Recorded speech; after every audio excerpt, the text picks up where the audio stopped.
It's such a dark, creepy story that Jesus would have never quoted from, and neither would a prophet of the Torah and of the prophets and of Jesus have Jesus speaking the same words that you'll find in Bacchae. So what happens in the Bacchae, it's a tragedy that recounts the Greek myth of King Pentheus of Thebes and his mother Agave, who were punished by the god Dionysus, who is Pentheus's cousin, for rejecting his cult. Now, he's a cousin through Dionysus's mother, who, like Mary is a earthly woman who the Holy Spirit causes to be impregnated, and that's how Jesus comes. Well, in the story of Dionysus, Zeus impregnates his mother. The play opens with Dionysus proclaiming that he has arrived in Thebes with his votaries to revenge the slander. Votaries, I think, are worshippers of him. Repeated by his aunts that he is not the son of Zeus. Disguised as a foreign holy man, the false god Dionysus intends to introduce Dionysian rites into the city, but the Thebans reject his divinity, and King Pentheus orders his arrest.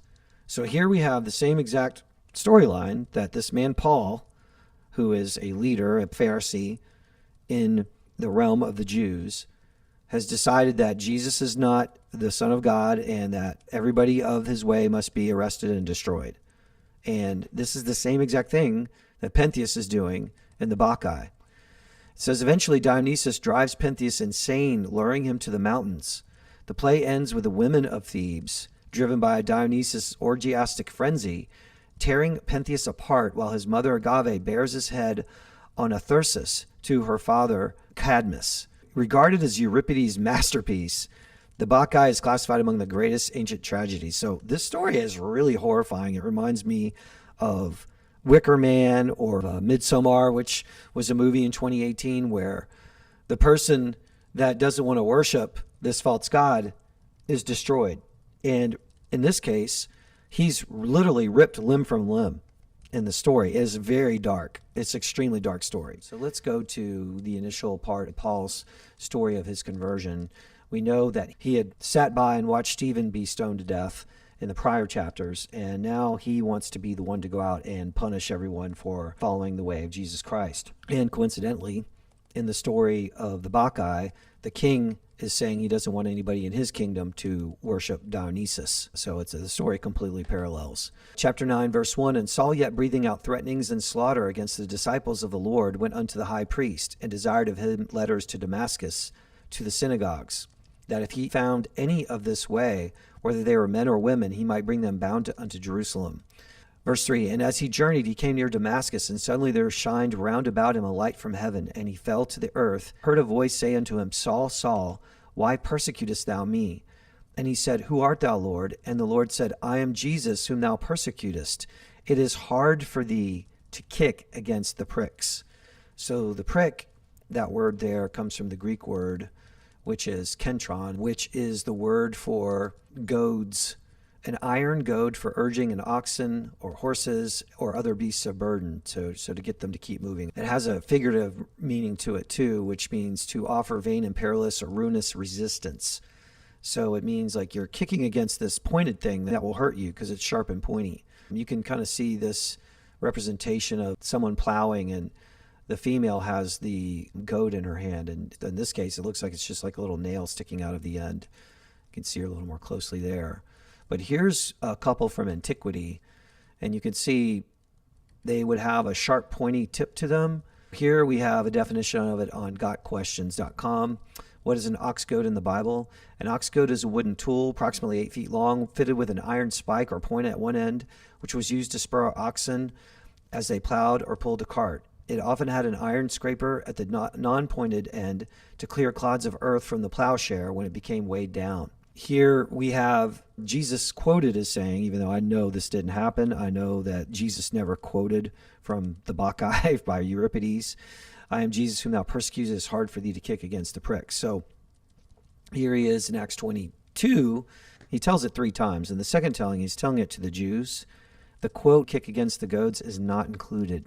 Would that be because the Jews would have connected that statement to a false pagan deity, Dionysus, and then accused Paul of bringing forth Jesus, who then also would be connected to a false pagan deity? Is that why he didn't say it to them?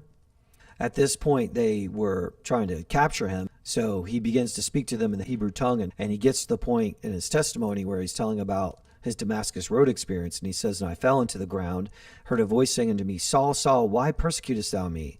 And I answered, Who art thou, Lord? And he said unto me, I am Jesus of Nazareth, whom thou persecutest." It's just very interesting how here, kick against the pricks, or the goads, is not there. And the third telling is when he's telling King Agrippa, a pagan king, about it. And then he quotes again from the Bacchae. And he connects Jesus to Dionysus that way. And that is the most evil thing. And he says in verse 14, "And when we were all fallen to the earth," which in another story he told they were all still standing except him. But let's just take that factual discrepancy and put it aside for a minute. He says, "And when we were all fallen to the earth, I heard a voice speaking unto me and saying in the Hebrew tongue, Saul, Saul, why persecutest thou me? It is hard for thee to kick against the pricks." So here we have the same exact occurrence as in the Bacchae. Let's go ahead and read a little more of the plot so you can hear a little more of the details. The play begins before the palace of Thebes, with Dionysus telling the story of his birth and his reasons for visiting the city. Dionysus explains he is the son of a mortal woman, Semele, and a god, Zeus. So we have the Father, by the Holy Spirit, causing Mary to be impregnated, and here you have the counterfeit version of this in Greek tragedy, where Zeus impregnates a woman, Semele, and Dionysus is his son. Because this got planted in Acts, you might think even the story of Jesus is a fallacy. And you might think, well, if there's something in 400 BC with a story of there being a son of God from Zeus, isn't Jesus' story plagiarized too? You know how it's not? Because Jesus was predicted throughout the Torah from the beginning, from the time of Moses, when Moses said there'd be another to come, a prophet who you will listen to. And it was prophesying of Jesus, and all throughout the Torah prophesies of Jesus. And Satan knew that, and that's why he, even before Jesus came, counterfeited the Jesus story. Continuing on with the Bacchae plot. "Some in Thebes," he notes, "do not believe this story. In fact, Semele's sisters, Atono and Agave and Eno, claim it is a lie intended to cover up the fact that Semele became pregnant by some mortal. Dionysus reveals that he has driven the women of the city mad, including his 3 aunts, and has led them into the mountains to observe his ritual festivities." So these pagans go up into the hills, and they're doing just crazy stuff there, and killing all these animals and ripping them with their bare hands apart. So he has disguised himself, that is to say, Dionysus has disguised himself as a mortal for the time being, but he plans to vindicate his mother by appearing before all of the Thebes as a god, the son of Zeus, and establishing his permanent cult of followers. Dionysus exits to the mountains, and the chorus, composed of the titular Bacchae, enters. They perform a choral ode in praise of Dionysus. Then Tiresias, the blind and elderly seer, appears. He calls for Cadmus, the founder and former king of Thebes. The 2 old men start out to join the revelry in the mountains when Cadmus's petulant young grandson, Pentheus, the current king, enters. Disgusted to find the 2 old men in festival dress, he scolds them and orders his soldiers to arrest anyone engaging in Dionysian worship, including the mysterious foreigner who's introduced this worship.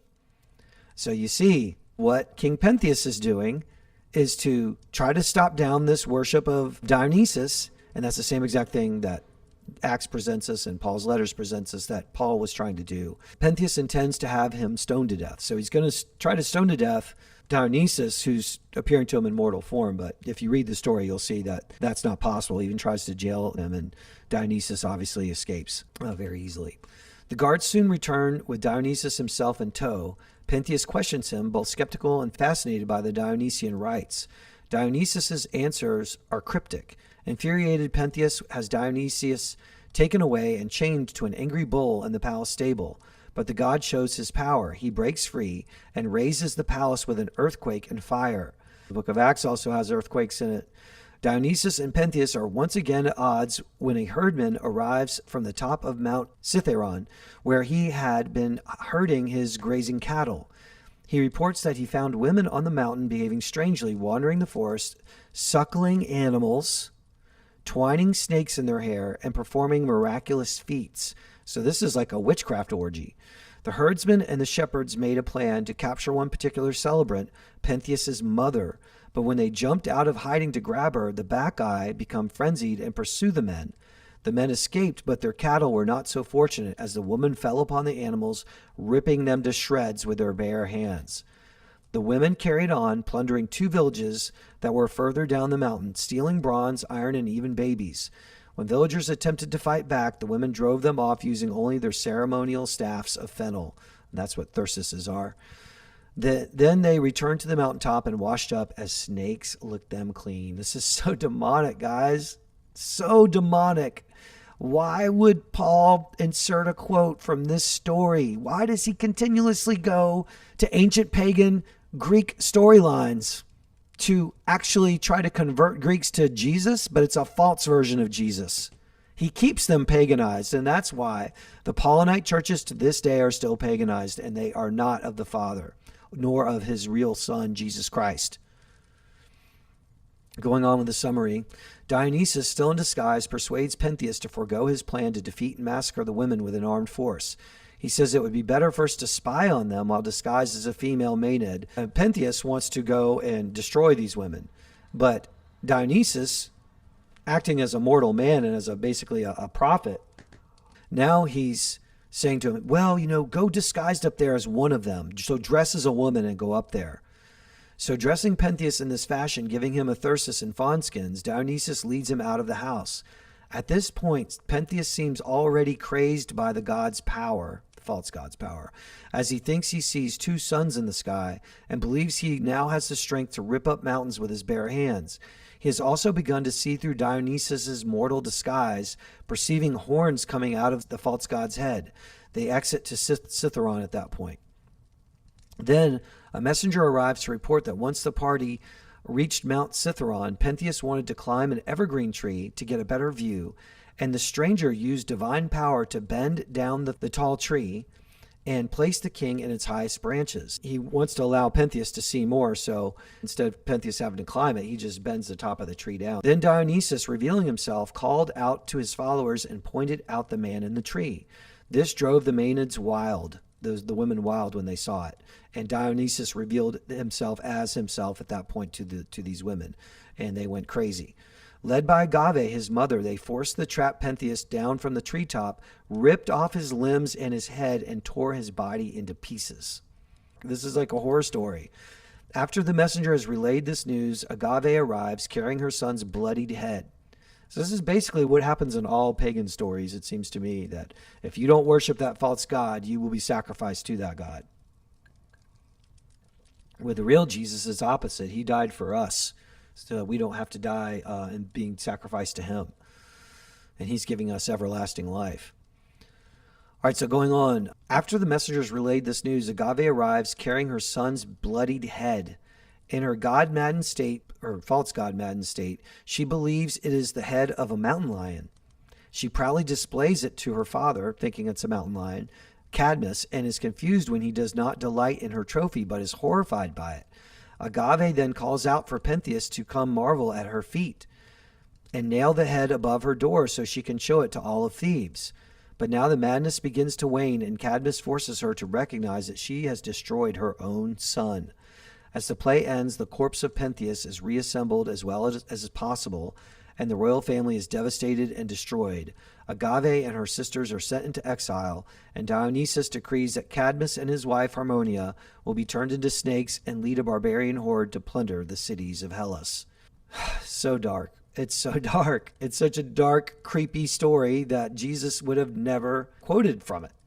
And neither would a prophet of the Torah and of the prophets and of Jesus ever quote from that, to have Jesus speaking the same words that you'll find in Bacchae. So let me show you where that quote can be found. So Pentheus is arguing at this time with Dionysus, and Dionysus is trying to convince him that Pentheus needs to back off and he needs to allow for the worship of this god. And he says to Pentheus, "As a mortal, I would sacrifice to the god rather than kick against the goads in anger." And Pentheus says, "I will sacrifice, slaughtering the women as they deserve in the glens of Kithaeron."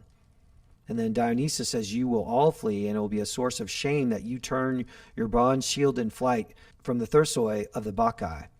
So he's telling him, you're kicking against the goads this is not going to turn out well for you.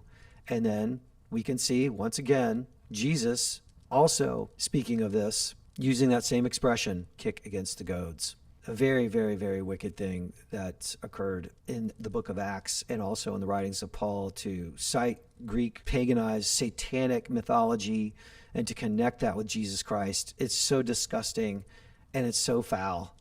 And once again, just to show you, Acts 9, Saul, Saul, why persecutest thou me? And he said, who art thou, Lord? And the Lord said, I am Jesus whom thou persecutest. It is hard for thee to kick against the pricks. When you dive deep into this, deeper than just knowing that this quote came from the Bacchae, when you dive into the story and see it's a direct parallel where a son of Zeus, to them a son of God, says the same expression to a man that's fighting against the worship of him in the Bacchae, then it has Jesus saying the same exact expression to a man fighting against the worship of Jesus. You got to know something strange is afoot at the Circle K. This is not right. This is not right. And it's another reason why you cannot trust the book of Acts. You can't trust this story, whether it's told by Luke or by Paul himself, because it is a plagiarism. Just as all the stuff I showed you yesterday and the day before are plagiarisms from Socrates and Plato and Aristotle, we have this story here plagiarized from a play that was done around 405 BC, during the same time of Socrates and Plato. So not only does Paul in his letters plagiarize Socrates, Plato, and Aristotle, but his own conversion story robs from an ancient Greek myth or play to tell his own. Do you see how Acts and the Pauline epistles are the satanic verses of the Bible? They are satanic verses.